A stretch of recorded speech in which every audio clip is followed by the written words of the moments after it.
Hey, welcome back to our feature presentation. Why'd you always laugh on the intro? It's not that funny, George. Fuck. This time I was just laughing at you, sort of like settling, getting yourself ready, hyping yourself up.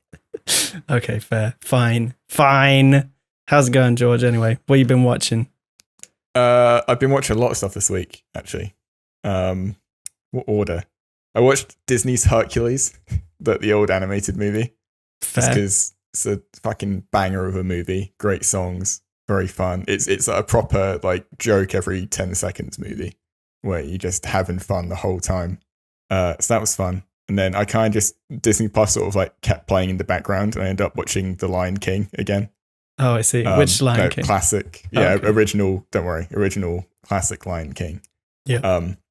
It's something you've mentioned before. That whole thing of like lots of film scores are all like truly great film scores being like emotive, and like that's their job in a way to like draw that emotional response out of you. Yeah. I don't know if it's possible to watch the end of the movie when Simba's walking up to Pride Rock at night and the music starts to build and the Remember Me theme keeps going. Like, how the fuck do you not just like have those chills running down you and just like feel how powerful it is? It's fucking sick. What a fucking sick movie. Yeah. It's full of it as well. They never had to remake. Yeah. And they never did, as far as I remember. Fucking no, what an actual stunning movie that is. I need to go back and rewatch. I recently saw the stage show again, and that is just fantastic. If you haven't seen the stage show, oh my god. Hell yeah. Oh my god. It hits you so good. But yeah, what else has been cracking? Any other great movies? Let's see. Oh, other than movie, yeah. So I realized it was 4 months until the House of Dragons show starts, the Game of Thrones prequel show. And I realized that it had been, 8 years since I started watching actual Game of Thrones, where I started watching in season 4. Yeah. So obviously I had to watch the first 3 seasons to catch up, then started season 4, then next year it was 5 and 6, whatever. So I realized it had been at the most 8 and at the least 6 years since I'd been watching like good Game of Thrones. Yeah. So I just figured I'd start rewatching the show before the show or the new show comes out. Stop at the end of season 6, keep it nice and cool and preserved in my memory, and move on to the new thing. Fair enough. And that's been really good. I also just wanted to watch some like fantasy shit. And that's just really it's quite really interesting watching it again in the first few episodes, how they really do a good job of tying in exposition in terms of like the lore and the world with characters. There's a really good scene where there's this like dickhead guy who's a descendant of the dragon family, the Targaryens, where he's like going through the history of how big the dragons used to be and how many there were. But it's him doing it to kind of like feel powerful and feel good about himself and all that and G himself up. So it does lots of stuff like that where it's like really, really interesting while you're learning stuff. It's also very funny seeing how strong and weak the acting is from person to person, where Peter Dinklage in the first episode, he is like bang on Tyrion Lannister. Like he understood it from like day one, and he's fucking amazing in the show and like is throughout. And then you have like Kit Harington as Jon Snow, who's like so wooden. And I mean, now he still isn't like the strongest actor ever, but he like very clearly like found his feet throughout the years. Yeah. So yeah, going back like retrospectively and watching it's been pretty interesting. Yeah. No, it's cool because it's those types of series. I remember it with The Walking Dead as well. So much life happens around those shows for the viewers, for the actors, for the crew. Like everything about those shows like changed so much, even from like season to season, back to backing 2 seasons. It's like completely different. It's always exciting going back and seeing that. And your fantasy fix that you needed, I literally satisfied my fantasy craving this morning. I got up at 6 and I watched the Lord of the Rings, The Two Towers in full. And it was pretty fucking awesome. Not gonna lie. That's pretty sick. Just doing that before clocking in 9 to 5. Let me just pop on Lord of the Rings real quick. Yeah. Well, I think I've associated the length of the Lord of the Rings movies as like, that is what a lot of time feels like, right? 3 hours of Lord of the Rings feels like a lot of time. So in doing that, I've almost like forced myself to acknowledge how much time there is between 6 a.m. and 9 a.m. where like I usually would think like, oh, time will race by in that time. If I wake up at like 7, oh, I don't have time to do anything. Like, actually, I've got a time to fucking watch the whole Lord of the Rings 2 Towers, you know, see all of the fucking Battle of Helm's Deep and stuff. Like, everything happens in that movie. So much happens. So, yeah, that was quite fulfilling this morning. It's a little journey that I went on. But yeah, what else have you caught? Anything else fantastic? Anything else shite? I watched... my cinema trip this week was, what the fuck's it called? The Unbearable Weight of Massive Talent. Yeah. The Massive Weight of Unbearable Talent, whatever the fuck it's called. And that was one where I kind of went in knowing the premise of it's Nicolas Cage playing Nicolas Cage. How zany. And I came out of it just going like, that was all right. It was a case of the movie deserved better, or it should have done way more of the premise, where it ends up just being like the really stereotypical like studio comedy. Oh, I see. With like the set pieces throughout, where it's like 10 minutes of here's the characters on drugs and what that's like for the next 10 minutes and things like that, and it's all just like so by the numbers, play by play. And like I'm not even expecting again, this is like a lazy comparison, but the thing I'm thinking of is like being John Malkovich and how that movie takes its wacky premise and goes out there with the story, but it ends up being fucking awesome and like a great fucking movie. Yeah. Whereas this is just kind of like it's using the premise to prop up what's otherwise very generic and very simple. I see. Pedro Pascal's really good in it. Yeah. He's so fucking likable and charming and everything. Well, that's because he's a likable and charming man, isn't he? Yeah. Well, that's kind of, I don't know whether that's a shame or not, because like the premise when I was first told about it, I was like, oh yeah, cool. Wow. You know, like that. And then the trailer came out and I was so like otherwise indifferent about it. Like just it looks like one of those things. Just even down to like its choice of like extra actors, like actors outside of Nick Cage and Pedro Pascal, but also like it's like just the way it's shot and stuff. It just feels it when you watch the trailer. It's like you could walk away and not remember that movie at all. Like the only thing that captivates you is Nick Cage is Nick Cage. Yeah. I don't know. That's a bit of a shame. That was something I was feeling like 20 minutes in, where it really sunk in of like, oh yeah, there's actually like nothing to this movie in terms of how it's being made. I see. Where everything is just shot, and there is like the idea of a score behind it all, but like nothing noticeable. Yeah. And there's also the thing of there's the selling point of Nicolas Cage being Nicolas Cage, but there's also the thing of like we talked about it with Fast and the Furious of that like doing the thing that people like, but doing it self-aware kind of like takes the fun out of it a little bit. Where to basically say one of the things that happens in the movie, they have Nicolas Cage have this mind version of himself that he talks to that's like 25-year-old Nicolas Cage. And that version of him that he plays is like dialed up to 11, crazy Nicolas Cage who's yelling all the time and woo and all that. And it just feels very, you know what I mean? Like the fact that it's being done on purpose to be wacky and think about all those other performances you've seen. Yeah. I don't know. It just didn't really hit for me. Yeah. It's that like goofy, misplaced self-referentialness, like where it's doesn't serve anything other than just to give them a cop out for using it. You know, it's that same thing of like those plot device kind of things where you like, you play into a trope, and the best writer's way out of playing into a trope is have someone say the trope like, oh, it's just like in a movie, and then you've copped out. You know, you get to keep your trope and you get a funny epic line. I mean, I kind of expected nothing more, but also am disappointed. I was going to make a whole, I told you about this because I had to bail on going to the cinema to go and see it. But I was going to make a whole big deal of like, oh, I'll rush to the cinema and see it by next time. Kind of don't really give a shit about doing that now that you've said that. Maybe I will. Maybe we'll see. Maybe stay tuned. Next episode, who knows what will happen. I mean, I've front loaded it with the kind of more like negative stuff I have. Like there are funny moments throughout.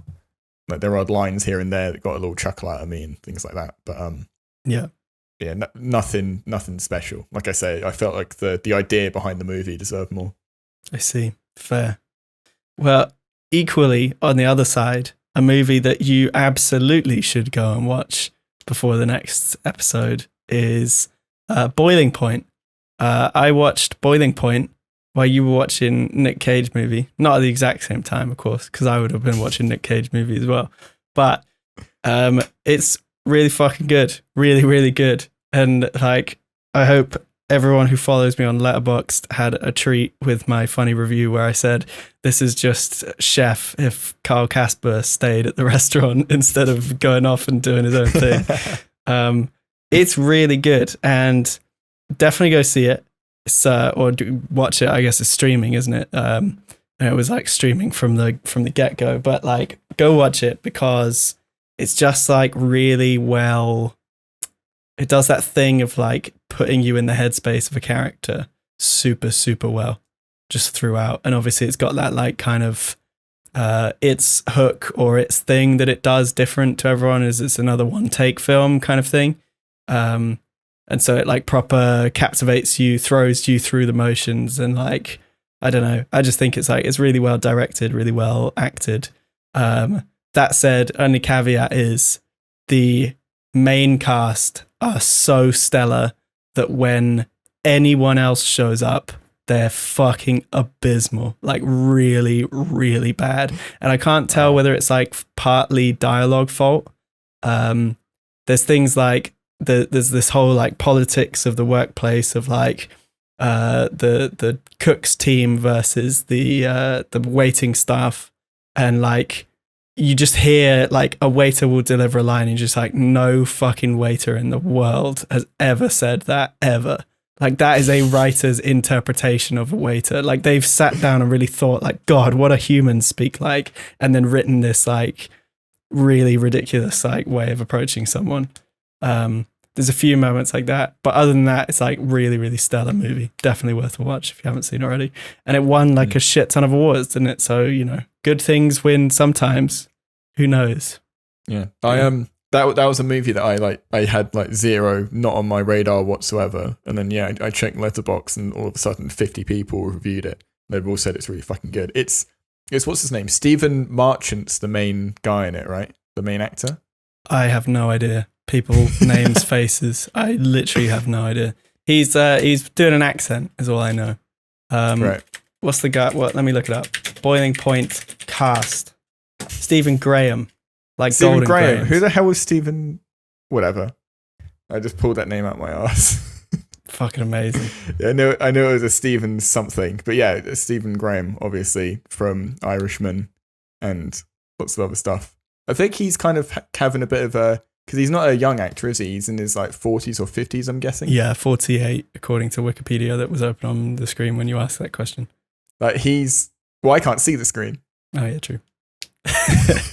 I was just staring at it. You said the question and I was like, oh, I was already reading that line. Carry on anyway. Yeah, he's just the guy who's like been around forever and bit parts doing this and that in like Guy Ritchie movies, whatever. And I feel like he's now kind of emerging. He was in that BBC it's like a prison series with him and Sean Bean. Yeah, I feel like he's just kind of taken off a little bit, which is really good because he's fucking like, he's an awesome actor. Like, yeah. Oh, he's like stellar in this. So definitely worth a catch.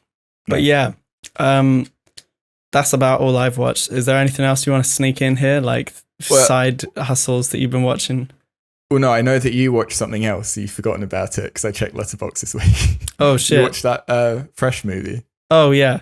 Yes. Fresh is yeah. I mean, it's not bad. Have you seen it? No. It's fun. It's like I'm led to believe it's like a directorial debut first feature, that kind of thing, spun out from a short film, all those things that usually are synonymous with like rocky around the edges movies, but you can see the greater picture inside. It's exactly that. Like the actual film, not that great, wouldn't like rush to see it or anything like that. But you can definitely see elements of like, okay, give it like 5 years of like, you know, whatever that is, 3 or 4 films of like the same quality, and we'll have like an amazing director on our hands, I think.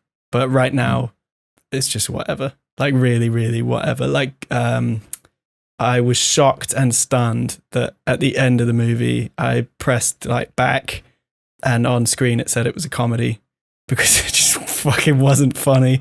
It's not like uneasy funny either. It's like just not funny. It's just outwardly, I am stunned that it says the word comedy on it. Same with like, it's not particularly horror either. So like doing the whole horror thriller thing, it's not particularly either of them. It's just like, it's like someone has made a film that they just wanted to make, which is fine. But like everyone in the marketing team is like completely fucked up about what this actually is as a film. Right. I mean, it has its great moments, and then it has its really, really just like moments. So yeah, we're so close, but you know, give it a couple more films and we'll have like an amazing one, I'm sure. So I wouldn't rush to see that one. Are the main two good in it? That's kind of the only thing I know about it. That's Sebastian Stan and Daisy Edgar Jones, because obviously her main thing was normal people, and she's fucking awesome in that. So yeah. So the film does a kind of Assassin's Creed, where like 10 hours into the game, the title card plays, right? The whole thing before the title card, they are like stunning. It's all just them like having a cute romp and all this kind of stuff. And it's like perfect. They're like amazing at what they're doing. So yeah, both of them are stunning. Sebastian Stan is kind of like, I almost think like maybe it's because his character is kind of a bit of a caricature. He seems on the weaker side, but yeah, again, it might be a writing thing rather than an acting thing. You can clearly see they put their like whole entire balls into the film, you know. but yeah. So I wouldn't rush and see that one, but it's definitely worth like, if you got nothing else to watch, you're not gonna like not enjoy it, or you're not gonna not sit through it, that kind of thing. That's about it. I actually don't know if I've done anything else outside of this podcast for the week. Yeah. Wow. Okay, let's get existential in here for a second. Let's switch to the news, because there is quite a lot of it this week. So much so that this is what we're gonna completely ride on with this episode. We're gonna talk only news. And let's start with the good news first. And the good news, of course, is that Vin Diesel unveils Fast and Furious 10 title as production begins. 3 guesses what it is if you haven't already read this fucking article. No surprises. Have you read it, George? Yeah, I fucking pasted it. Of course I read it. No surprises. It's just called FastX, exactly like everyone thought it was going to be. Wow. Cool. I really, this means nothing. They've given us no new information. All I want to know is if fucking the lady, what's her name? What's the bad guy lady called? Charlize Theron. Cypher, isn't that the character's name? Cypher, like in Matrix. Yeah. Oh God, I don't know. As long as her hair is different, that's all that matters in this movie. Because she's had 2 very, very questionable hairstyles in her appearances so far in the franchise. What are your thoughts? You got any thoughts? No, it's just called Fast X. Like, sure, why not? Couldn't they have done something like? I'm really trying to think of like what could they have gone? Let's be creative. Let's try and come up with something for them here. The punny name that was flying around for years was Fast 10 your seatbelts. Is what people were saying as like a meme name. Yeah. I mean that's literally what was coming to mind right there. I was also thinking about like Fast 10 Furious. You know, it's literally just like, because they're so obsessed with putting Fast and Furious in the title, except not putting it in the title. Yeah, I mean, this is actual just fucking meaningless wank that they've put out. Guff. Just to show that they still have enough money to make this film. But release date of May 19th, 2023. So at least the world will not be plagued with it for another fucking year. Happy days. What else has been happening, George? I'll tell you what else. Sony's releasing a shit ton of movies all of a sudden. You've caught up on this way more than I, so do feel free to explain. So they've basically just kind of... Sony are a bit of like a joke, I feel, for people, where they're the things that they put out and fund and all that in terms of their like main big widescreen releases and everything are just so bizarre. Where Morbius is obviously the most recent meme, and how it's done fucking like abysmally. Like it's been out close to a month now, and it's like not even made $200 million. I don't know how much it costs to make and market and all that, but you just know that's not what they want to do. Yeah, especially after all the fucking post-credit shit that fuck me, it was so bad. But yeah, like this is just the exact same thing where we own this IP of Ghostbusters. We need to make another fucking Ghostbusters movie, even though I'm pretty sure the last Ghostbusters movie didn't do very well because like very few people care about Ghostbusters. Like I went to go see it and I went, that was all right. Yeah. It was like proper, like it was, again, the Force Awakens light shit, where it's very referential and there's so much reverence for the original. Yeah. But yeah, it's just like, that was fine. No one cares. Like people our age maybe kind of care if they're like that kind of person that chooses to be into it, you know? They don't actually like it. They just like, you know, they know that it's an old thing that people like, so they want to like it. Yeah. But yeah, kids don't give a fuck about Ghostbusters. Just kind of weirdos like Ghostbusters at this point. Yeah. And now they're going to be funding a new one for whatever reason.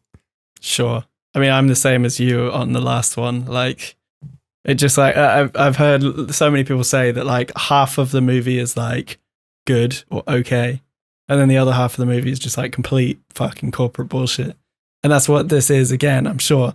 It is literally, as you say, it's like, these guys, Sony are just like riding on the coattails of everything anyone has ever done, ever. Like, I'm sure you've got you've been holding back what's coming up next in the Sony whatever from me. You sent me this, and you sent me Venom 3. Surprise, surprise, is it going to be a Venom 3? Right. What is the other one that I'm missing here? Yeah. And sorry, to be fair, Venom 3 obviously makes fucking sense. Like, it made a lot of money, I'm sure, the second one, and people like Venom, it's a big character, whatever.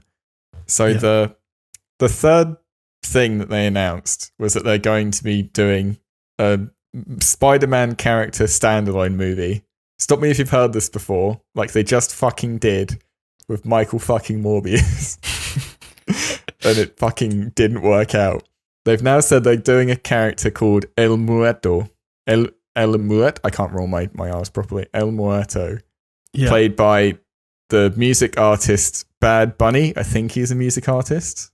Bad Bunny, do you know who that is? I literally, you've said just words to me. How is anyone excited for this already? Go on. Sorry, Latin Grammy winner. There we go. So yeah, he's a platinum selling recording artist. Okay. But yeah, El Muerto, I was reading, apparently he has actual 2 appearances in all of Marvel's comic history, this character. Okay. Well, I'm gonna raise you with a side on that. Maybe that's a good thing, because it means that someone actually gets to like make something up, right? Is that gonna be a good thing? Do we trust Sony to make something up? Well, no, because I understand that point to begin with, like in isolation, like, oh, it's basically just a raw idea you can do anything with.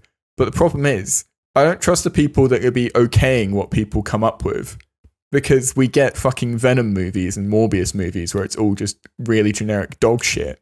Yeah. And from a corporate strategic side, no one gives a fuck about what this character is. Yeah. So what are you going to do? Yeah.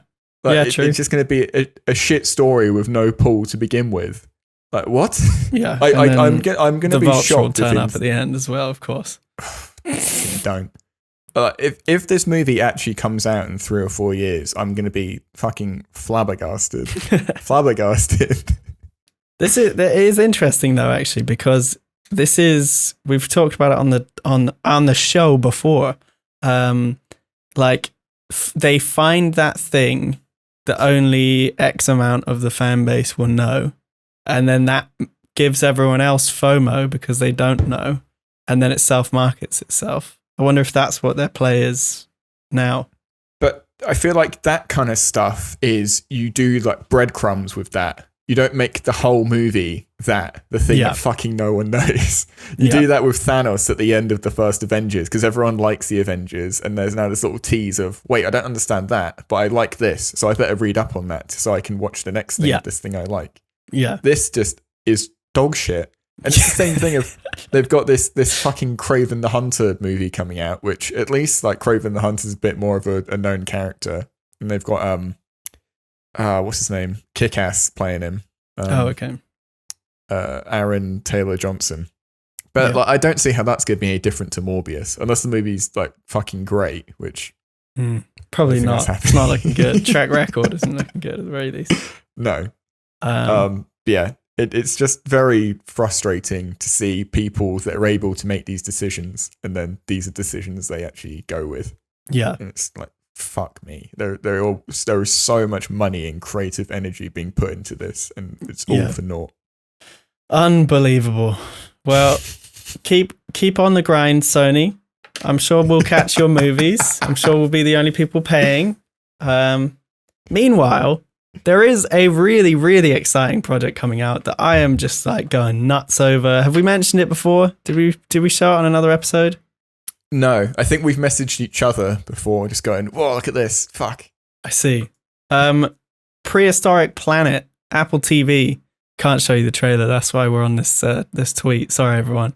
Holy shit. So it's Jon Favreau bringing the tech of, everything he's ever worked on ever to a David Attenborough dinosaur documentary.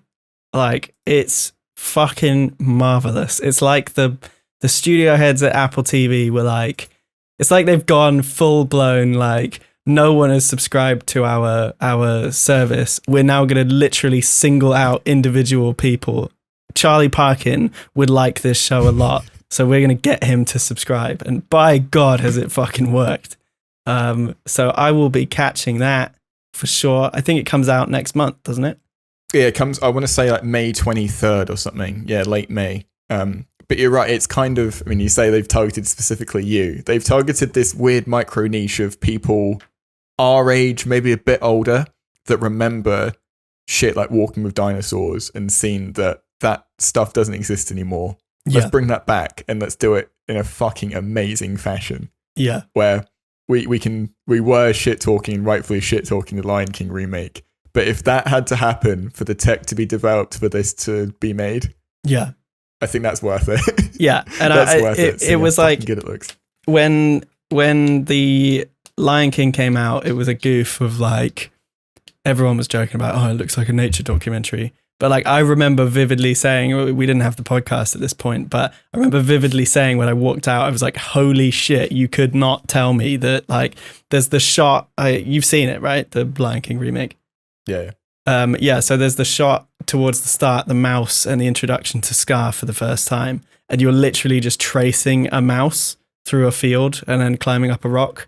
And holy shit, like, I fully believe that this has been lined up for like years, that this has taken actual years, and that the point in The Lion King was his, in the same way that everyone does their, Guy Ritchie does Aladdin and then immediately comes out with a film he actually cares about, like almost a year later, clearly made off the back of the money of Aladdin. It's the same as this, right? I fully believe, I know he's only produced it. I don't think he's directed it, Jon Favreau, has he? But no, I'm fully sure, just produced. I fully believe that is something that he had in mind. Like, and oh my God, like, just look at the like fidelity of the shots. It's easy to say like it all looks like good. Like that looks real if you ask me. Of course, it all looks good. But like how it's gonna Like when you see it in motion in the trailer and stuff, it's shot like a documentary as well. It's doing the thing that everyone loved about Walking with Dinosaurs, and even like funny that it's called Prehistoric Planet because of the age of Walking with Dinosaurs. Just after it, there's a show called Prehistoric Park where they did exactly the same as Walking with Dinosaurs, except they did it like it was like an ITV1 like main event show in the UK. I don't think they've like ripped that or anything like that because this is way too big to be that.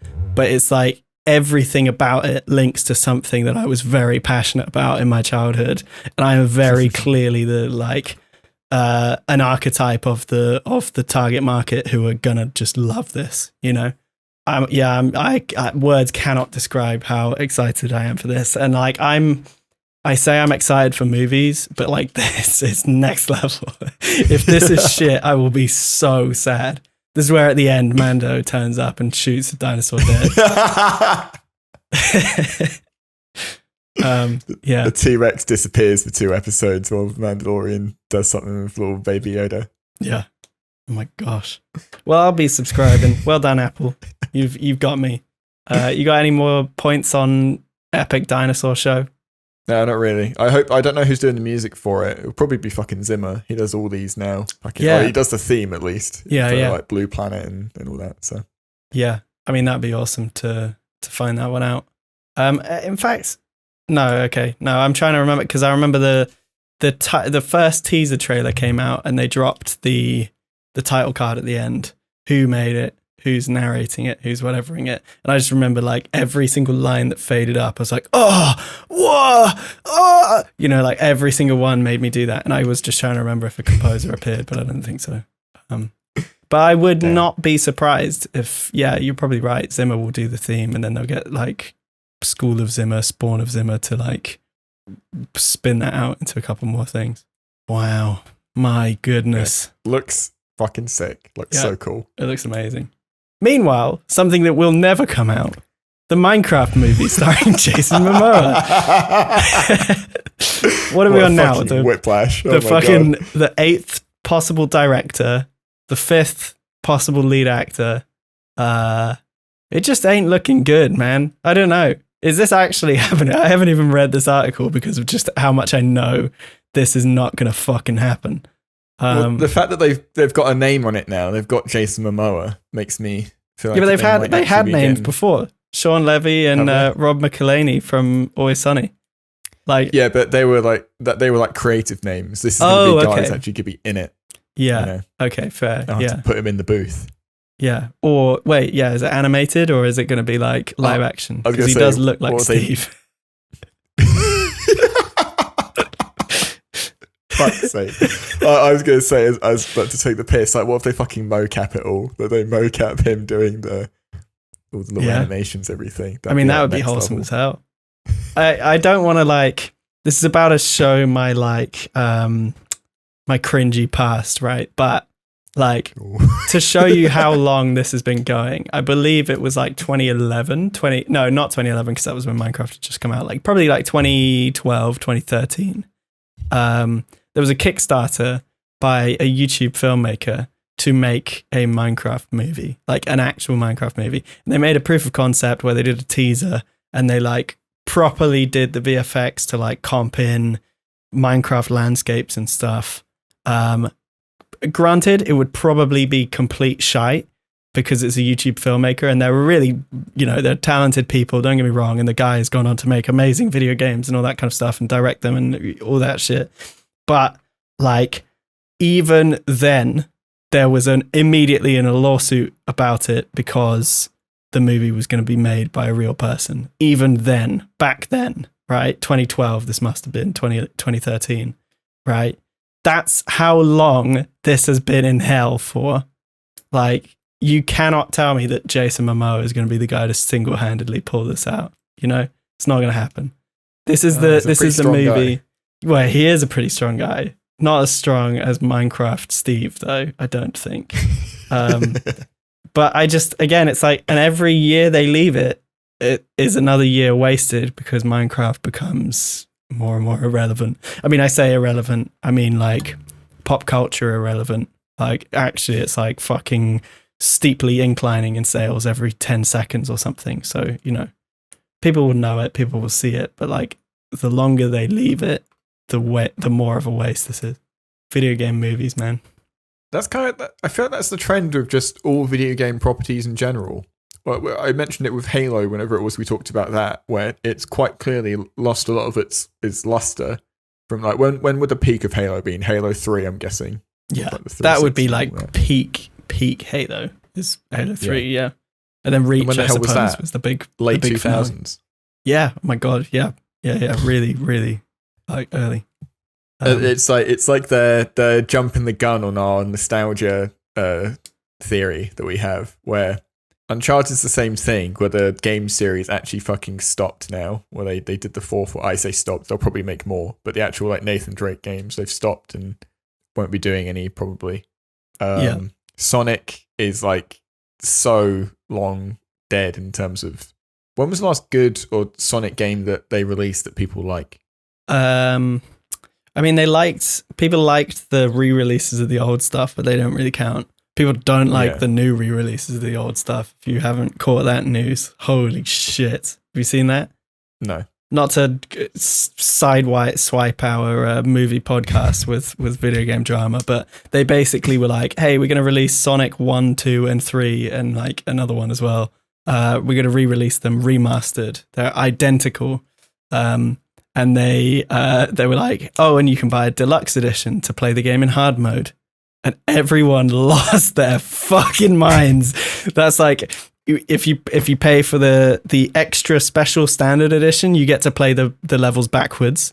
And if you buy the extra huge edition, you get to play the levels on hard mode.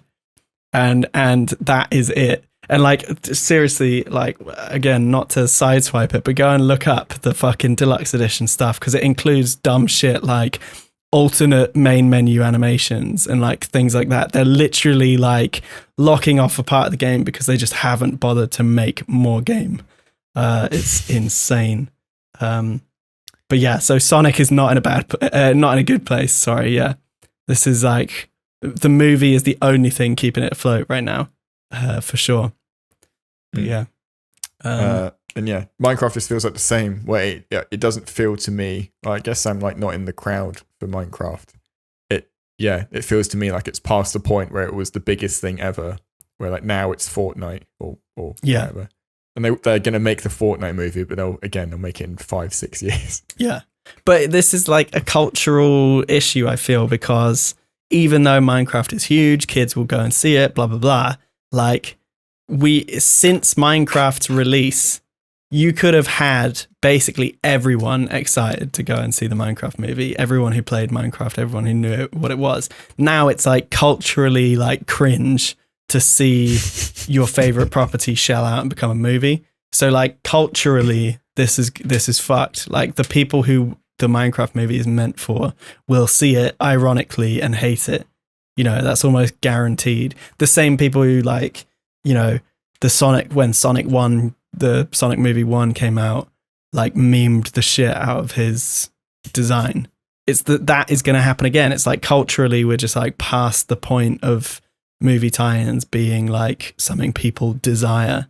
And I just feel like this will be left behind in the same vein as like, if you remember Gil Keenan's Five Nights at Freddy's movie, the guy who made Monster House was teed up to make a Five Nights at Freddy's movie, and it was in pre-production for ages while Five Nights at Freddy's was popular. And then by the time it had gone, they finally confirmed it was happening. And then by the time it had come back and gone again, they had changed directors 3 times, and it's like, fuck's sake. Like, not that you can make a movie in a week or whatever, but like it does not take. Five Nights at Freddy's came out like 2013, I feel like. 2015? 2014 or something. Like actual fucking years ago. Like you had a chance to do this right? I don't know. Your idea of like knowing that Minecraft is going to be cringe at this point, which it kind of is. It gives me the idea of like studios having their R&D departments, and like in the corner office they just have like people sat in vats with like the internet plugged into their heads, like going like Morbius, no, it's like just detecting how fucking lame it's going to be if everyone thinks about it. 2 stamps, one that says cringe and one that says keck, and they're just like, as something gets wired in, they go they think about Morbius, it just like the cringe thing just won't stop. If I can go into overdrive, breaking the fucking vat open. All the Morbius juice is just leaking. Disgusting. Speaking of Morbius juice, someone who's been consuming way too much of it is fucking Star Wars still. It's like everything they put out about this fucking Obi-Wan Kenobi show makes me want to watch it less. Oh my goodness. Liam fucking Neeson would return to Star Wars, but only in a movie, he says, to throw off the accusations that he stars in the Obi-Wan Kenobi TV show, which he absolutely fucking does. It's like, you can't do the Andrew Garfield thing again, right? How many times? Fuck. Yeah. Liam is scared. He doesn't want the smoke of you and me and our fucking shite podcast predicting that he's going to be in it. So Disney had to wheel him out and go, listen, just like throw him off a little bit. He'll buy it. Don't worry. Mark my words, if fucking Liam Neeson isn't in this and David Tennant isn't the next Doctor, then the industry's got too smart and we're going to have to turn it off at the fucking life support, I think. Well, no, at that point, we just have to claim that they are watching this podcast and they're swerving. It's like in fucking, what was it, in Westworld? In Westworld season 2, because like Westworld, the first season, the whole thing is like everyone watches it week by week and there's all these mysteries and like, oh, what's going on here? And then like people start, because there are so many people talking about it week on week and you get the bits and bits of information, people call it early because that's just like how mystery stories work. Sometimes people guess the ending early, especially when there's thousands of them on Reddit doing theories and everything. Yeah. So apparently with the second season of Westworld, they changed the ending because people started predicting it. Yeah. And now that's what this is going to be. They're going to take Liam Neeson out of the show because we said he's going to be in it, even though it's like such an obvious thing to do. Oh boy. Oh my God. And it doesn't stop there. Holy shit. In other Star Wars lies, Ewan McGregor was truly frightened while acting opposite Darth Vader for the first time. For the first time, like he didn't do it in the fucking other movies. My God. Well, that was Anakin, Charlie. It's the same dude. It's literally the same fucking actor. Dude, it's Anakin, but now he looks like a black dildo that's walking around.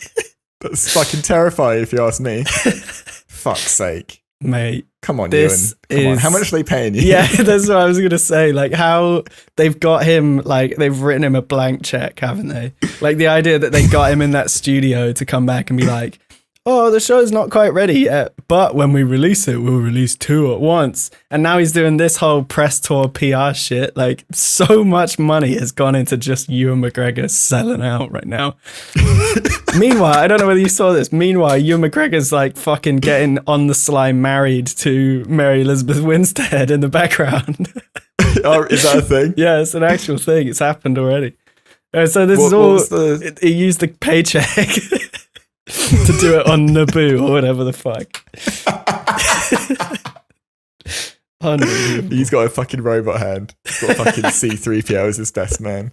What was the whole drama there? The fact that he was like, he had an affair with her while he was married and then it came out and then they split up. But I guess they're back together again. Well, so no, they never split up. He divorced with his wife.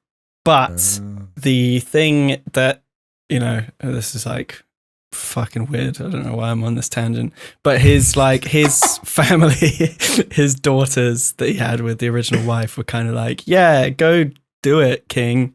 You know, so the implication is like he cheated, but they weren't like happy families at the time in which he cheated either. You know, it's not like he was inherit. Well, I don't know. We don't know what's happening behind the scenes in Ewan McGregor's household or anything like this, but like it perhaps things weren't going so well, and that you know the cheating was just a side thing. I don't know. And so now they're married and they have a kid together and stuff. Pretty epic. Nice one. Wow. We need Nice fucking one, both of you. TMZ to host us now. This fucking celebrity gossip bollocks. scoop. Yeah. Yeah.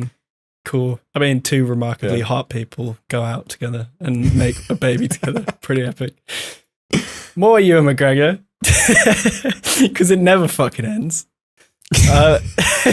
He went back and he watched the prequels for the first time since their release to prepare for Obi-Wan Kenobi. I mean, it would be kind of weird to watch a movie you're in more than kind of once, right? You're kind of a bit of a freak if you do that. But I mean, it's kind of hard to avoid Star Wars though, right? Like this is kind of a shocker to me, but it's not a shocker at all that he's back watching them. Do you want to make the shock horror announcement of what this means for the future of this podcast?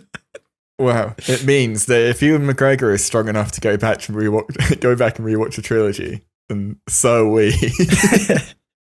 So we're going to do that. That's right. We got X amount of weeks before Ben Kenobi's series come out. We're gonna rewatch the prequels, Ewan McGregor style. Fuck's sake. And catch up. I'm not looking forward to it. It's a fucking horrible idea. Do we say I'm really not looking forward to doing the first one, fucking Phantom Menace? No. I think we've sort of said we're going to do it to like plug 3 different weeks. So the 1 week we need it, we'll do Phantom Menace. That'll probably be next week, actually. Yeah. Because 2 weeks from now is Doctor Strange. No one wants to put anything out the week before because it will just get decimated in the second week. So we'll probably have to do Fuck, I can't believe I have to watch Phantom Menace this week. Fuck's sake. Yeah, that's pretty sad. Hey, but you know what? How long is it? What, 2 hours? You can It's like fucking get up at 2.5, isn't it? Get up at 6 a.m. Like it. In, out, done. It reminds you of how much free time you have, you see? It's all worth it in the end. Waste it. Was it last week you talked about watching Revenge of the Sith? Yeah, I think I did. I was saying about how it was probably going to be the most fun, right? Yeah, that's going to be a sweet relief when we finally get around to that one. Be like, oh, it's going to be Stockholm Syndrome. Where I'm like, oh, I have to watch this fucking prequel, but it isn't the other two. Oh, yeah. Okay. I'm still, right. You know what? I'm still pushing through Lego Star Wars and I'm on I literally just like, I'm midway through Attack of the Clones and I was like, nah, I just switched to fucking episode 7 and now I'm just fucking around on Jakku and stuff. Like it hit me that much that like, I know these movies too much. Like I know them too closely. I've seen them. Like I've already told you this, George. It's a deep, dark secret of mine. I used to get to sleep at night, I would have to watch movies and I would watch them, fall asleep in the middle of them, and then put the same one on the next night to try and catch up with myself and usually fall asleep at the same point. So I'd be endlessly watching one movie until I finally finished it. So I have easily watched all the Star Warses, including the prequels, actual hundreds of times each. And I've played Lego Star Wars, the original Lego Star Wars, like multiple times through. And I've played Lego Star Wars, the complete saga, multiple times through. And so now here I am about to rewatch them again, because I've rewatched them a shit ton in my adulthood as well. But now I'm going to rewatch them fucking again and play Lego Star Wars again at the same fucking time. This may be the tipping point. This is where I just have a straight up fucking heart attack induced by fucking Disney and the Star Wars prequels. What's the Star Wars equivalent of I'm going to become the Joker? That's what you're going to go through. He is now Darth Vader at the end of Misa going to become Jar Jar. Jesus. Well, I look forward to us just dying on stream on cam. Off the top of your head, which one do you think is worse? Episode 1 or 2? I would say like objectively 2, but 1 is so slow that, and because it's the one that everyone always starts their rewatches on, there's too much exposure to it. So 1 hurts more, but 2 is objectively a worse. But then there's so much good in 2. There's so much like actual, not even just like, okay, there's like actual good in 2, like the set piece on Geonosis, the set piece in the bounty hunter chase at the start, the The Django Droid factory fight. scene. Well, fuck. No, the Django fight on Camino. Like, there's like actual, like, well-made, interesting stuff happening in that movie. Galore, I feel like. Meanwhile, fucking, especially now after the sequels, episode 1 is just like the desert planet you've been to too many times. A planet that looks exactly like every country ever, Naboo, just like slightly nicer looking. And then like 40 minutes of Windows background with a bunch of fucking racist stereotypes just running around on screen throwing shit at each other. So, you know, I don't know. I it's a tough one. You raise a good question. Maybe we'll find out when we rewatch. Which is your favorite, at least?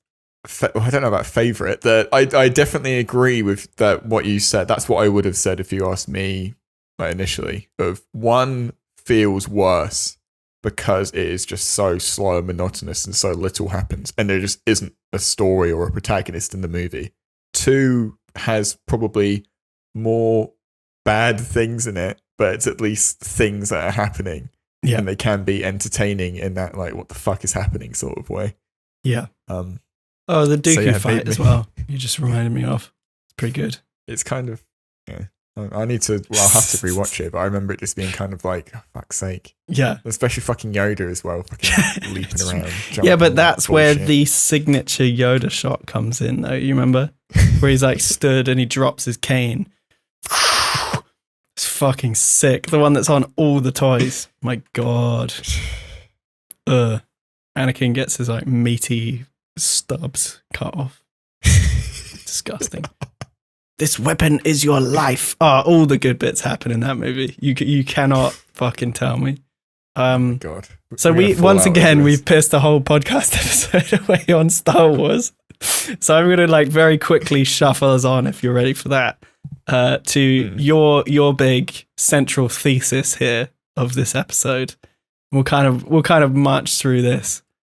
So tell me all about House of Dragon and what's happening from this point on.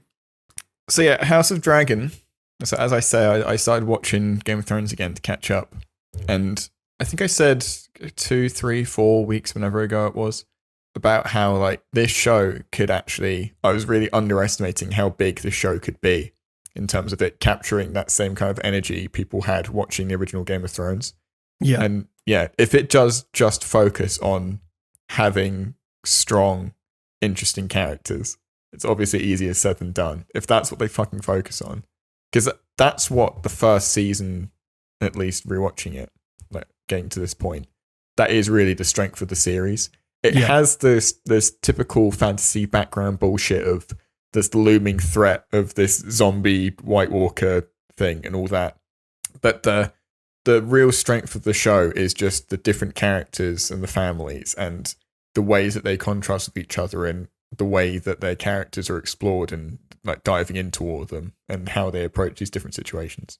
That really is the thing. And especially with a first season like this, where it is going to be setting all of it up, that really has a chance to do the same thing again. And I'm actually starting to get quite, not excited, but I'm looking forward to it more than the zero I was before. Yeah. And it kind of speaks to HBO kind of having that.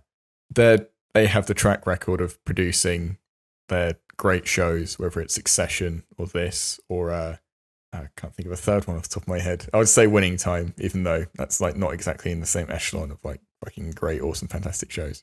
But then on the other side, you have people like Netflix, who were also in the news this week. Yeah, rather unfortunately in the news this week. Tell me about it. So they've lost however many, what is the number? I can't see it. 200,000 subscribers in Q1. Yeah. Looking like they're going to lose 2 million more by Q2. Oh, shit. So this is the kind of thing where, to defend them slightly, the last 2 years were very good for Netflix in terms of the pandemic and lockdown and all the reports in April 2020 and whatever of like subscription numbers going through the roof because everyone was inside and had fuck all to do. And obviously at some point that had to come down when, the world opened up again and whatever, that's kind of where like my kindness to them stops. Because it's another thing we've talked about before, where the fucking shit that they make now is just, it ties into that idea of like the people running Sony and all that, of you have all of this here in front of you, you have all these resources, you have this base, and this is the shit you do, where you cancel all of these shows that are by all means well reviewed, well liked by people, but they don't hit whatever arbitrary number you have, and you don't let it have the time to build. Like, that is the story of every TV show, of it gets bigger because the show is good and keeps going and people like it and talk about it and it keeps going. Yeah. So unless you have like mega outbreaks or breakout shows like Stranger Things is the obvious one, you're not going to have anything that's actually going to capture viewers and start bringing in people more and more. And instead, you just produce lots of different projects with movies and shows that lead nowhere, don't have any kind of major audience whatsoever, and it's all just there in the end for the sake of content, and you don't draw people in. Yeah. Whereas a lot of their competitors now, where they've started emerging in the streaming service world, have done nothing but create limited but quality programming, whether it is Apple TV and their new stuff, where even they kind of seem like the odd one out at this point, where their programming, it doesn't really seem like it doesn't get the spotlight in terms of just pop culture and the regular world of people talking about it, aside from something like Ted Lasso, which is again the kind of like breakout outlier of it all. But the fucking stuff they make is like really, really good. Like, even if I've talked about Joel Kinnaman before, but For All Mankind, their kind of like alternate history series, it's like so well made in terms of like the quality of production and writing, for the most part anyway. And then you have the, like, again, Ted Lasso is kind of like the obvious example, but they have like Dickinson, they have the Prehistoric Planet, obviously the thing that's coming up. They have all these different shows that all have that kind of like seal of quality to them all, like HBO. Yeah. And HBO, again, they kind of like are upping that with their new streaming service and things like that. It's just that it's so frustrating seeing Netflix just dump money into all this shit and it not working. And now they're like, you can see the waters rising and they're like really panicking now. Yeah. Well, because central to this whole debate now is the monetization strategy. And like, it's common knowledge, and it has been common knowledge to everyone, especially investors, that like the subscription model was a temporary, short-term model, right? They have always been operating at a loss. They've barely come, I think maybe they just for the first time ever over the pandemic came back from that and got out of the loss because of just the influx in subscribers and stuff, and because presumably productions had to be cancelled, that kind of thing. So like tides turned in a way that really worked for them. But like, so they're it's always been a thing that they've been reassuring the public of like, no, we've got long-term plans, don't you worry. And now we're seeing the long-term plans like start happening, and you realize about how like not focused on getting it right they were. They were focused on getting it out, not getting it right. So we've seen, the push now is going to be for adverts inside of Netflix. I don't really know the ins and outs of like what they're planning on, how they're going to display them and stuff. And I know that this is subject to some debate as well. Do you have any other info on that I'm missing out on before I just skip past that for a second? No, the only info I have that I've read was the whole thing of adverts being added to cheaper tiers. That's the other thing we didn't even go into, of like them drastically increasing the cost it is to use Netflix, even in this time when they've had an influx of users thanks to COVID, and they've still had to go like, oh fuck, we need to charge these people more money. Yeah. And obviously people were like, fuck this. Yeah. Yeah. It's like the planned thing of like, we're going to operate at a loss, focus on building up a really great content library, focus on making our own amazing IP and buying the best IP to then create the best films from, is now like out the window. It's like, okay, how can we like literally pull as much money out of the users as possible And, if you ask me, I mean, we're a little bit like pretentious, so we're kind of outliers here, but like nothing that Netflix in-house produces is worth being just completely fucking extorted for. Do you know what I mean? Like if they've drastically increased the price already, they're threatening to, bill people for extra logins outside of their household because you're sharing logins and all that kind of stuff.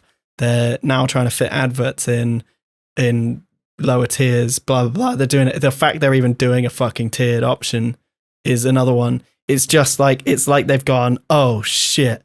Like it's like midway through the pandemic, they saw that they were on a high and they were like, now's time to kick in the thing, not expecting or knowing full well that the crash would happen immediately after the pandemic ended. And, this, not to kind of get all like political, but like with an ongoing like cost of living crisis coming up, like housing markets being just completely fucked, like the prices of everything going up. If you ask me, Netflix is like one of the first things that everyone will just get rid of. And they're already doing it. If they're predicting to lose 2 million subscribers in one quarter after losing 200,000, like, holy shit, that is bad news. And your solution, in my opinion, should not be, how do we extort the most out of the people we still have? It should be, oh, fuck, what have we done that now we can't rectify with these people? How do we do better? And, I think you could probably, given, to be fair on them, given the amount of time that investors have been throwing money at Netflix and Netflix hasn't been delivering back on, it's been delivering back like very good valuations and stuff, but it hasn't been delivering on operating positively. At what point do they give up? And at what point is it no longer a compelling argument to like, we need to provide the best to our users or otherwise they're going to leave? Like, it's a perfect storm. Like the worst things are happening to Netflix at the same time as they're doing the worst things to their customers. Yeah. And on top of all of that, it's the case of the competitors emerging and copying their model. And just doing it better. Yeah. Literally just doing it better. Companies like Warner Brothers and Disney kind of have the upper hand of their entire vault of content they have available to them. But yeah, even still, like I say, it's just the projects they are greenlighting, for better or worse, do have that draw if they have the fucking Star Wars label or Marvel slapped on them, where it is just a more reliable source of getting new people in. Yeah. But what kind of freaks me out quite a bit is that everyone knew this. Like this was a thing, like before Disney Plus launched, this was like a widely known like industry prediction was the tides are going to turn. Netflix can't be on top forever. And again, I think Netflix has forever said, yeah, we know, we're going to deal with that later. We got a long-term plan for that. And now that the long-term plan's coming out and it just, I don't know, it reads to me like they had no fucking idea what to do about this. Because it's not like they doubled down on the right things so much, given the amount of people unsubscribing, given the amount of like viewership going down, that kind of stuff. It's not like they invested in the right things. And some Netflix stuff is really good, but surrounded by a sea of just fucking garbage, this isn't, I don't know, it just looks like a dumpster fire from a third person perspective. Not only is it surrounded by a sea of garbage, the garbage is what's promoted to you. I feel like the amount of shit that if I ever open up Netflix, the stuff that's on my homepage, if I'm looking through, it's all just like shit reality TV show. It's all TV shows in general as well, which I don't know if I'm like an outlier in terms of how the typical person uses Netflix. I'm always a case of I'm going to use this to put on a movie. Yeah. But it's my evening. I'm just going to use 2 hours. I'm not going to keep up with some show that's got fucking 40 episodes of an hour long of actual fucking trash. Yeah. And I'm sure it sucks people in. Don't get me wrong. Maybe we're just not the target, but it just doesn't, for me, I do not have confidence in their library for them to survive this, without doing some serious course correction all of a sudden. Or even if it isn't for us and that works with other people, surely it should adapt to what we're doing. Yeah. It's like the point, give isn't us it? a better read of it, you know. So Yeah. And, you know, not to kind of rush through this or anything, but unfortunately, it's not just us who aren't confident in Netflix. The loss of subscribers is annihilating employee morale, as suddenly, you know, employees don't really think that their company is, you know, has a plan for this or knows what's going on. it's also a very typical corporate move, isn't it? When they're going to have to make up costs and earnings and all that with their annual reports, and like the absolute easy move is just layoffs, isn't it? Yeah, that fucking sucks. Obviously, I mean, it's always fucking layoffs, and that will just happen. You know, they'll have like bajillions of studios spending actual hundreds of millions of dollars every fucking month, and they'll lay off like Jeremy in accounts because, you know, they can just get you know, they can hire a freelance accountant or whatever, or fucking, God forbid, they do the opposite of that. And instead of hiring a freelance accountant, they just hire someone in-house for half the rate of the freelance guy or whatever. You know, it's like, yeah, again, it always happens with every company, but like the bottom line are going to be shaken by this a lot more than people who kind of need to be shaken by this. But we'll see. It's not great. It's not looking great is the point. Netflix kind of are in the shit now. And it is sad in a way of like, obviously fucking having empathy for a corporate entity or a brand like that is fucking lame. But it's sad in a way to see something that pioneered like it did with the streaming service model and how it just opened up this whole new avenue of how we consume this shit, how we watch this entertainment, everything. And to see them just kind of like, it's like the 50 minutes of fame, or not even like that. It's like the one trick comedian, or the guy who like tours for a year because something happens to them and it's like really hot. And they just like, for the next decade, they go around doing that thing. It stops being like a draw, and it's like, oh, that fucking guy, oh, he's still doing that? That's fucking... But it's like they had no idea that was coming even. Like, and I used to praise, like, as you say, it's really, again, empathizing with a corporate entity, stupid, but like, do you remember when they used to do fucking DVD rental? They'd deliver you DVDs before I never did it, but yeah, it's like wild to me that's the thing they do. Like, but it goes to show that like that is a seriously technologically like advanced and you know, smart company to go from literally hand delivering DVDs to houses to the biggest online network of streaming, you know, films, movies, TV shows, that kind of thing. I don't know. I feel like maybe we're not yet seeing the big ball busting move that they're going to come out with. I don't know. It all seems too, for someone so influential. Who knows? It might be interesting to see what kind of hierarchy shifts there've been and what changes there've been in personnel over the years. And if like 5-6 years ago moves were made, then that's kind of like how they ended up steering the course they're on. Yeah. Because again, it just for me, it's maybe oversimplifying it a bit, but just going back to the content that's being produced, and again, how like the regular content and things that are backed for multiple seasons, it's just not a good. Just on paper, you look at it and go like, who the fuck is paying to watch this, and who's staying to watch this? Yeah. Like if it's continuously critically panned, doesn't seem to be like top of the streaming charts or anything like that. Like who is watching this regularly enough, you know? Well, I guess it's maybe they have insider scoop on like, okay, this person with this subscription watches this much stuff. They're getting their money's worth or whatever, or the other way around. We're getting their money's worth or whatever. I'm not sure. It spells bad things. And, you know, perhaps it'll all work out. Maybe, you know, one of the crucial things in like these kind of models and changing sales models and all that kind of stuff is like, you got to experiment. You're not going to know until it's too late whether you're doing the right thing. So you got to just do something. This could be a thing where they're trying this. It's not going to work, as everyone outside of the company can fucking clearly see. So therefore they might course correct with plan B that they've had in place for the last like 6 years or whatever. We literally have no idea. But right now, it's almost like deafening silence of like they're just quietly doing all the wrong things in front of us and not really saying anything about it. It must be so weird being one of those employees where if you work for a company that large and it has, again, that much of a spotlight over it, and you see how, in terms of like the larger picture, things being done so wrong. Yeah. But for a 9-to-5 job, you just have to do all this stuff knowing that's what it's contributing to. Yeah. It must be very odd. Yeah.